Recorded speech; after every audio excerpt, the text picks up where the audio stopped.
welcome back to our channel, Emma's Little Diary. It still feels a little bit strange saying that, to be honest with you, because I'm so used to saying Mummy and Olivia, and this is the first official video that I've done since the name change, so it's all very bizarre saying that.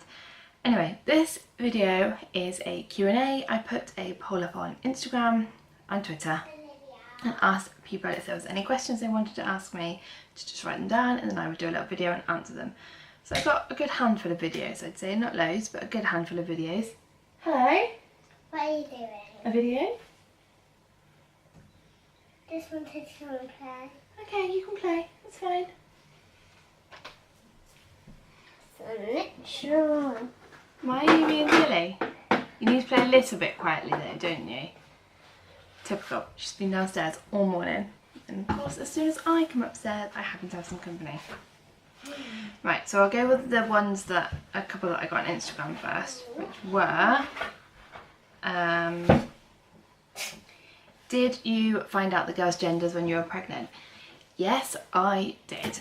With Olivia, I found out on my 20-week scan, which is really weird because I was convinced she was a boy, but she wasn't, she was a girl. And then with Poppy, we paid for a gender scan at 16 plus 2, I think I was, and found out that she was also a girl. Again, I thought she was going to be a boy because both my pregnancies were completely different, like completely different. They couldn't have been any more different if you tried. With Olivia, I ate anything and everything, and with Poppy, I just felt nauseous the whole time.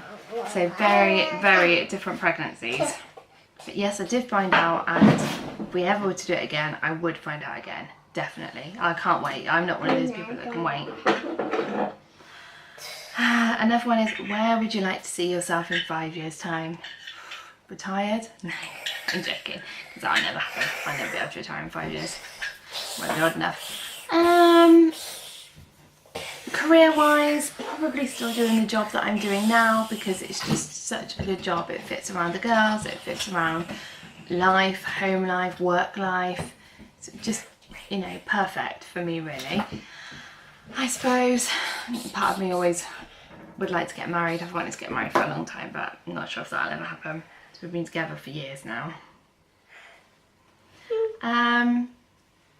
It's a bit of a tough one actually. I'm not really, whilst I do think about the future, I'm not really a forward planner, should we say. And I guess I will just see where life takes me. It'd be interesting to know though if I'm still doing this in 5 years' time. To do like a little updated video of where I am. So like 5 years ago to like 5 years now. But yeah, I mean, I'd like to still be doing YouTube, hopefully for the fun of it. And yeah, I guess it would just depend the way that the social media world goes, because we all know it's not great at the moment with everything that's going on. So yeah, guess I'll just see how it goes. Excuse me, I've dropped my phone. I've got it now. Was, how do you decide where to go on holiday? We generally find somewhere that we want to go, a destination that we want to go to, somewhere we haven't been before. Then we look at hotels that are catered for children. So if it's got a good play area and a children's swimming pool and activities for children, then we will delve into it further. We also always go all-inclusive because I spend all my time here cooking and cleaning, and I'm certainly not doing it when we go on holiday. So it's all inclusive. You having fun there? And caters, if you stop darling, because you're making the camera unfocus, and caters for the children, then that is a winner for us. And we will then obviously look at the costing and times of the year and pretty much go from there really. That's how we tend to decide where we're going on holiday personally. No, you shouldn't be jumping on the bed, stop please.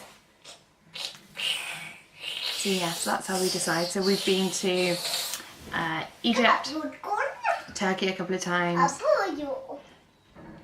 Alcudia, and Crete we went to last year. Goodbye! The next question was, what is my favourite season and why? Autumn is my favourite season, most definitely. If you follow me over on Instagram, you will know that I'm a massive autumn person. I love the crunchy leaves, I love the changing colour, I love that you're getting your boots back out, but it's not wet and cold. Well, it's a little bit cold, but you know what I mean, like freezing cold. It's just all crisp, the air is just cleaner. I love autumn. I live for autumn, I live it. favourite. Another one was my dream job, or what did you want to do when you were younger? I always wanted to do midwifery stroke social work. It wasn't specific in which social work I wanted to do. Then I went and worked in a nursery. One of my first jobs was in a nursery, and I really struggled. Not with working in the nursery. I think it just homed into me how different children can be. Obviously I was very young back then, I was 17, 18, and I wasn't really around younger, like large groups of younger children. And then I just thought to myself, I'm not actually sure this is what I want to do. And midwifery, I never really pursued that because I'm quite squeamish now. I never was, but I most definitely am now. So yeah, that just I wouldn't work being a midwife, would it? It's not gonna happen. So yeah, that was and social care, social worker, social services is what I want to do. But I'm quite an emotional person as well, so I don't think that'd work, because I think to do that job you need to be able to leave it at the end of the day and go home, whereas I can't do that with a lot of things. You know, I try not to worry about things, and people always say to me, oh, don't let it bother you, but things do bother me, so I definitely couldn't just leave that at the end of the day and go on to something else. It just wouldn't be possible. What do you love about yourself? I'm actually really organised, because I think it helps things flow easier at home. Everything is so much easier, a lot less stressful, because I like to be quite organised. Like even when the girls were little, I'd pack their bags the night before. Even if I didn't have plans, I'd still have the bag packed ready, so that if something cropped up in the morning I could just go and not be like, oh I should have done this, I should have done that. So I'm very organised, and I hope, some people might disagree, but I am quite friendly, and I try to involve people in everything I do. You know, if it's a situation where I should involve people, I always try and make everyone feel welcome. Yeah, I just think I'm a nice person, so I love myself for being a nice person.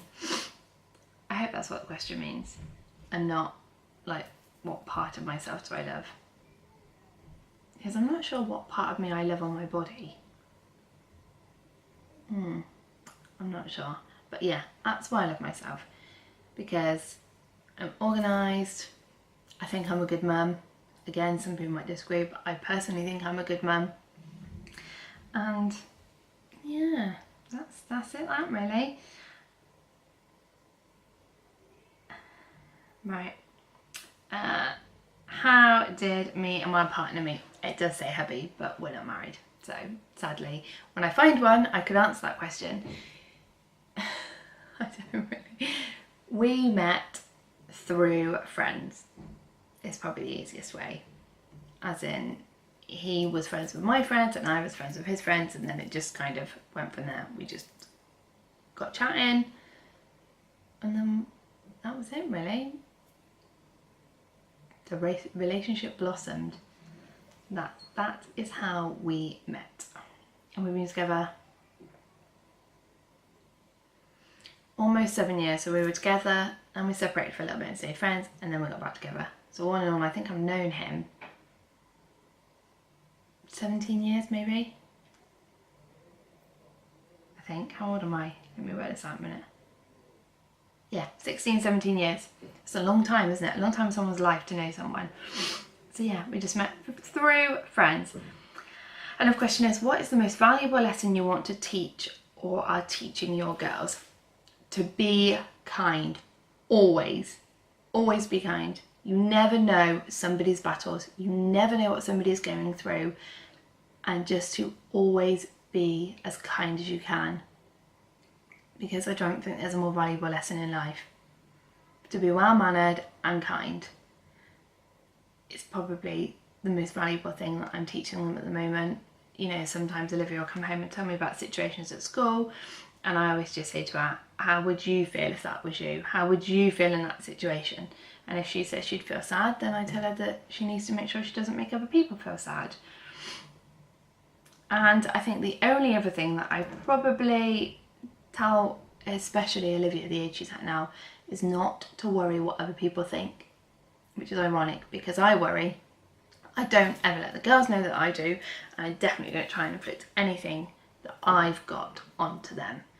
But I do tell them not to worry about what other people think, and I tell them to dance if they want to dance, and sing if they want to sing. Just do what you want and not worry about other people. Any weird habits? This is a good one. I've got a few that are a little bit crazy. I probably have to check the door about 3 or 4 times when I leave the house or when I go to bed. So I could come in, especially if Patrick's away, I will lock the door when I come in from school. And then almost every time I walk past it, I just check it's locked. Clearly it's not going to unlock itself, but I do like to check it's locked. What other weird habits have I got?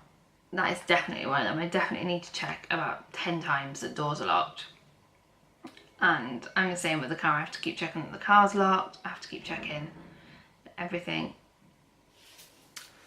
Over-checking is probably my weird thing. I over-check everything. Have I got any other weird habits? I don't think I have. So that is all of the questions that I got asked, and I have now answered them. One thing that I do just quickly want to touch on before I wrap the video up is when I put the questions up, I said I would not be answering the any more babies question. All I'm going to say with regards to that is, when people do a Q&A, just be mindful that you do not know what people are going through. That's all I'm going to say. I get asked 100 times if I'm going to have any more babies, and you don't know what battles people are going through. So whether they've got kids or they don't have kids, think before you ask unless you know situations. And I will leave that there, because sometimes people are in a lot of pain. So that is all I'm going to say on that subject. That is why I do not want to be asked a question, because I think it's quite a private question and it's inevitable that women always get asked it. So that is the end of this video. I might do another one of these in a couple of months. I will just see how I feel. Thank you all so much for watching. Don't forget to subscribe and hit the bell and you will get a notification when we post a new video. Thank you everyone. Bye.